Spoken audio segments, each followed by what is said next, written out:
খুব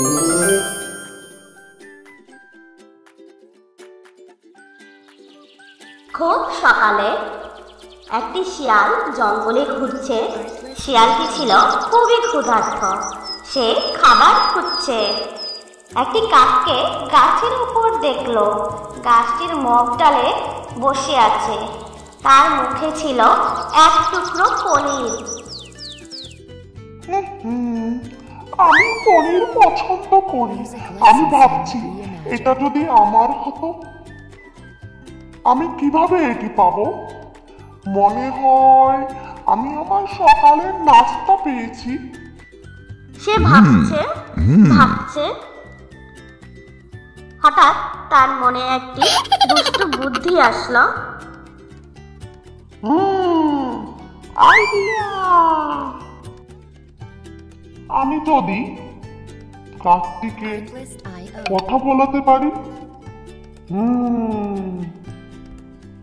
শিয়ালটি গাছের সামনে বসে কাকটির দিকে তাকিয়ে বলল, শুভ সকাল মিস্টার কাক।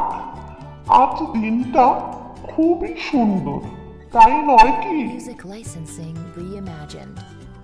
কাকটি শিয়ালের দিকে তাকালো, কিন্তু সে কিছুই বলল না।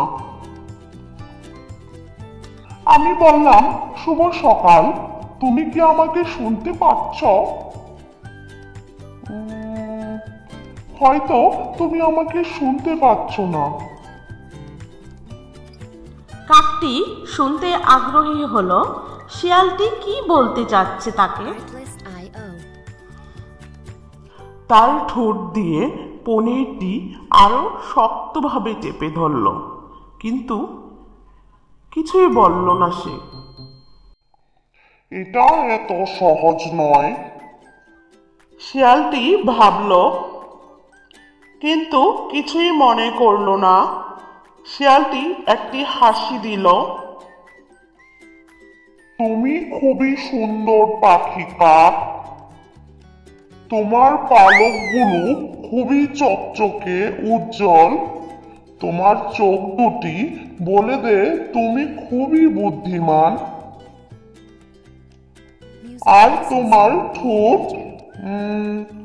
অনেক মসৃণ।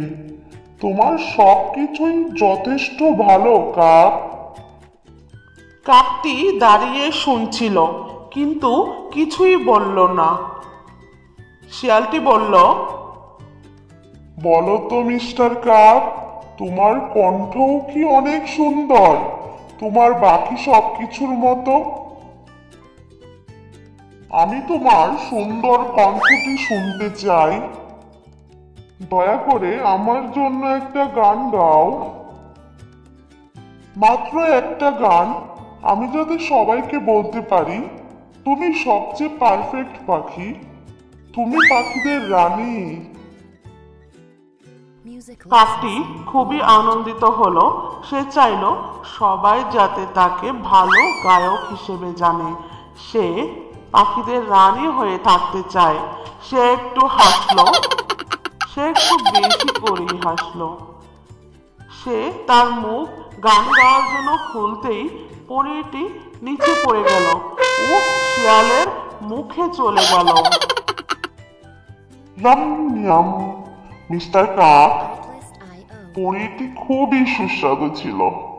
ধন্যবাদ পনির আমাকে খেতে দেওয়ার জন্য।